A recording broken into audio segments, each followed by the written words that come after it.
You know, success leaves clues, but so does failure. And if we can identify the patterns, the mistakes that consistently hold people back, then we can do something about them. We can change, we can grow, we can become more than we are today. The first mistake, and perhaps the most devastating one, is living without a clear philosophy of life. You see, most people drift through life like a ship without a rudder, blown about by every wind of circumstance, tossed by every wave of emotion. They have no clear direction, no guiding principles, no fundamental beliefs about what life is all about and what they want from it. Your philosophy is the foundation of your life. It's what determines your decisions, your actions, and ultimately your results. If you don't have a clear philosophy, you'll be at the mercy of other people's philosophies. You'll live their dreams, follow their paths, and settle for their definition of success. Let me ask you a question. What do you believe about life? What do you believe about success? What do you believe about your potential? If you can't answer these questions clearly and decisively, then you're living without a philosophy. That's mistake number one. The tragedy is that most people spend more time planning their vacation than they do planning their life.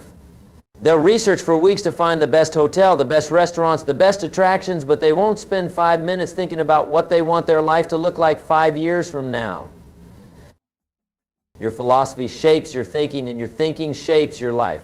If your philosophy is weak, unclear, or borrowed from others without careful consideration, then your life will reflect that weakness and confusion. But if you develop a strong, clear, personal philosophy based on sound principles and values, your life will reflect that strength and clarity. This leads us naturally to the second mistake that's holding people back, and that's the lack of clear written goals. You see, philosophy without goals is just wishful thinking. Goals without philosophy are just empty ambitions. But when you combine a solid philosophy with clear written goals, you have the foundation for an extraordinary life. Most people are goal-oriented by accident rather than by design. They drift from one thing to another, hoping something good will happen, but never really taking charge of their destiny. They're like Alice in Wonderland when she came to the fork in the road and asked the Cheshire Cat which way she should go. The cat asked her where she wanted to end up, and when Alice said she didn't know, the cat replied, "Then it doesn't matter which way you go." That's exactly how most people live their lives. They don't know where they want to end up, so they wander aimlessly, hoping they'll stumble onto something good. But success doesn't work that way. Success is a planned event, not an accident. You must have clear written goals, not just wishes or dreams, but specific, measurable, achievable goals with deadlines. When you write down a goal, you crystallize your thinking. You take it from the realm of wishful thinking to the realm of possibility. You engage your subconscious mind, which then begins to work on your behalf, looking for opportunities, making connections, and guiding your actions toward the achievement of that goal. But here's what's crucial: your goals must be your own. They can't be your parents' goals for you, or your spouse's goals for you, or society's goals for you. They must spring from your own desires, your own values, your own vision of what you want your life to become. The third mistake that holds people back is perhaps the most insidious, because it masquerades as wisdom. It's the mistake of seeking security over opportunity, of choosing the known over the unknown, of settling for less because it feels safer. Security is mostly a superstition. It doesn't exist in nature, and human beings never really experience it. The person who seeks security over opportunity will always wonder what might have been. They'll reach the end of their life with a heart full of regrets, thinking about the chances they didn't take, the dreams they didn't pursue, the life they didn't live. Now, I'm not suggesting you be reckless or foolhardy. I'm not advocating that you quit your job tomorrow without a plan or jump into ventures without proper preparation. What I'm saying is that calculated risk is the price of progress. You can't discover new oceans unless you're willing to lose sight of the shore. Every achievement in human history required someone to step beyond the boundaries of security and comfort. Every invention, every discovery, every advancement came because someone was willing to risk failure in pursuit of something better. The irony is that the person who plays it safe, who always chooses security over opportunity, actually becomes less secure over time. The world changes, industries evolve, and the person who hasn't grown, who hasn't developed new skills, who hasn't taken any risks finds themselves obsolete. On the other hand, the person who has learned to embrace opportunity, who has developed the confidence to take calculated risks, who has built their skills and expanded their comfort zone, becomes more secure, not less. They become antifragile, able to not just survive change, but to thrive because of it. This brings us to the fourth mistake, and it's one that destroys more dreams than perhaps any other. It's the mistake of living in the past or the future instead of making the most of the present moment. Some people are prisoners of their past. They're constantly looking backward, dwelling on their mistakes, their failures, their disappointments. They use their past as an excuse for their present circumstances, and they rob themselves of the power to create a better future. Yes, you should learn from your past, but you shouldn't live there.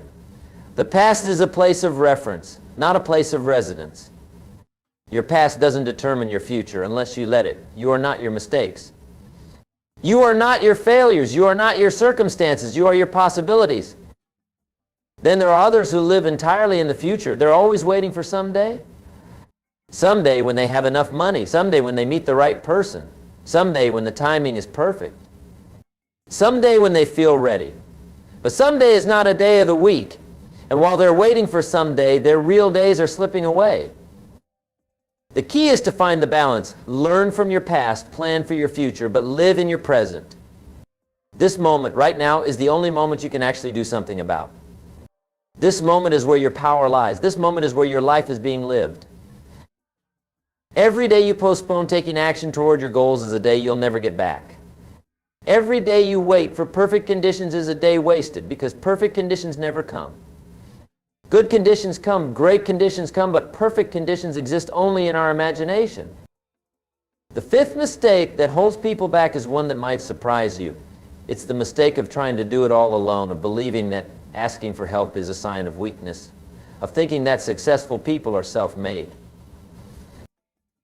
Let me tell you something, there's no such thing as a self-made person. Behind every successful person is a network of mentors, coaches, advisors, and supporters who help them along the way. The most successful people are also the most teachable people.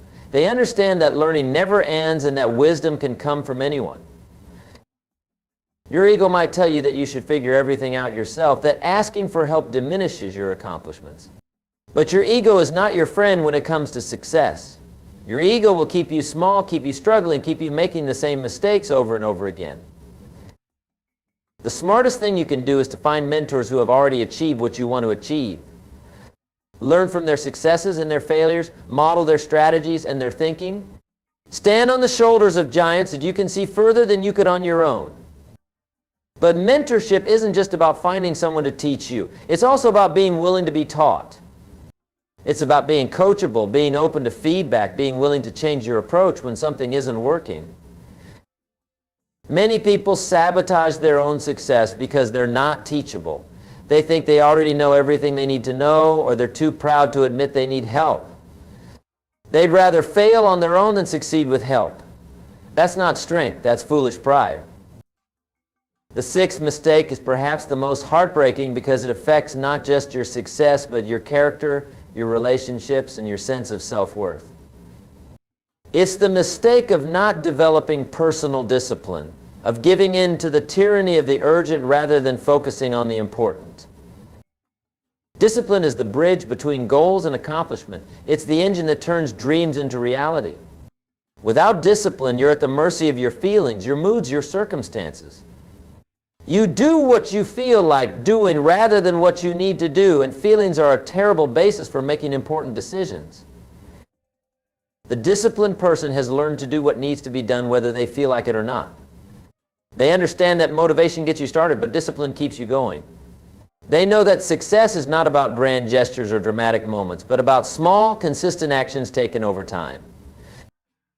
Most people overestimate what they can accomplish in a year and underestimate what they can accomplish in a decade. They're looking for the quick fix, the magic bullet, the overnight transformation.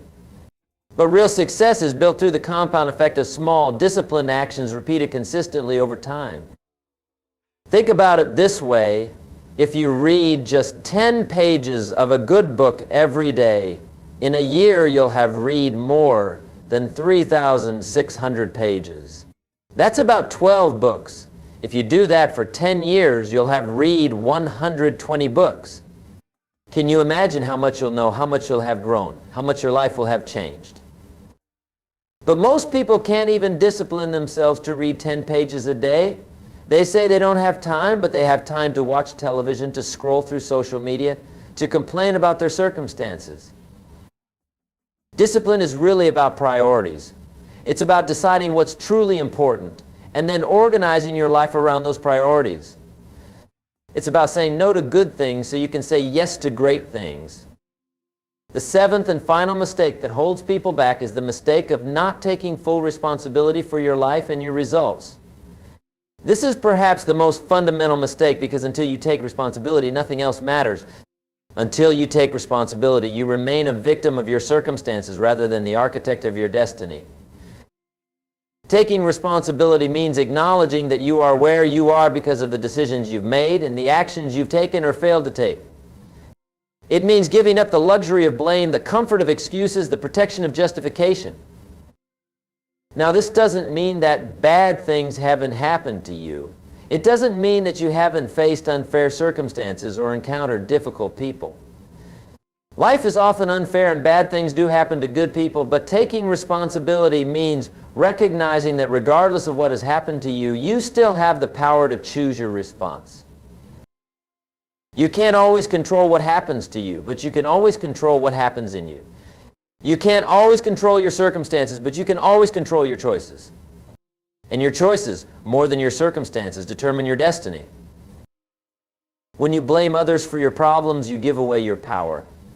You make yourself dependent on others, changing before you can be successful or happy. But when you take responsibility, you reclaim your power. You recognize that the power to change your life lies within you. This doesn't happen overnight. Taking full responsibility is a process, a journey of personal growth and maturity.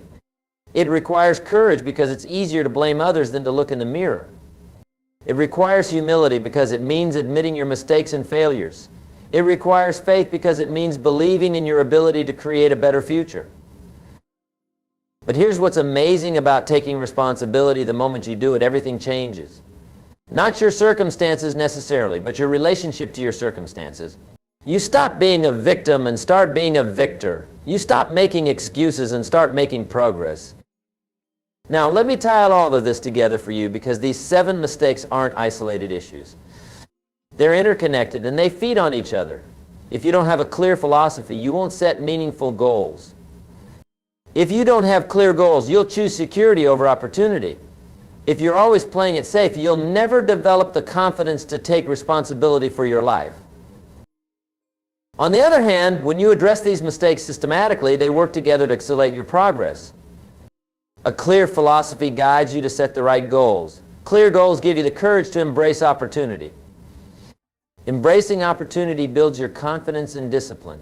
And all of this together creates a foundation for taking full responsibility for your life. The question now is, what are you going to do with this information? You see, information without implementation is just entertainment. Knowledge without action is just potential. You can know all the right things to do and still live an unsuccessful life if you don't do them. I want you to understand something profound. You already have everything you need to begin changing your life right now. You don't need more time, more money, more education, or more opportunities. You need more wisdom in using what we have. Start with your philosophy. Take some time, maybe this weekend, to really think about what you believe about life, about success, about your potential. Write it down. Don't worry about making it perfect, just start. Your philosophy will evolve as you grow, but you need something to build on. Then set some goals. Not someday goals, but specific goals with deadlines. Write them down. Make them real. Start with small goals if you need to, but make sure they're meaningful to you. Begin to embrace opportunity over security. Look for ways to stretch yourself, to grow, to expand your comfort zone. Take calculated risks. Do something that scares you a little but excites you a lot. Focus on the present moment while learning from your past and planning for your future. Today is the day to begin, not tomorrow, not next week, not next month. Today. Find mentors and coaches. Invest in your education. Surround yourself with people who challenge you to become better. Be teachable. Be coachable. Develop your discipline. Start small if you need to, but be consistent. Do what you say you're going to do when you say you're going to do it. Keep your promises to yourself. And most importantly, take responsibility. Stop blaming. Stop making excuses. Stop justifying your current situation. Look in the mirror and say, I am responsible for my life and I have the power to change it. You know, success is not about perfection. It's about progress. It's not about never making mistakes. It's about learning from your mistakes faster than your competition. It's not about having all the answers. It's about asking better questions. The person you become in the pursuit of your goals is more valuable than the goals themselves. The skills you develop, the discipline you build, the confidence you gain, the character you forge, these things will serve you for the rest of your life. And here's something else to remember. You don't have to be great to get started, but you have to get started to be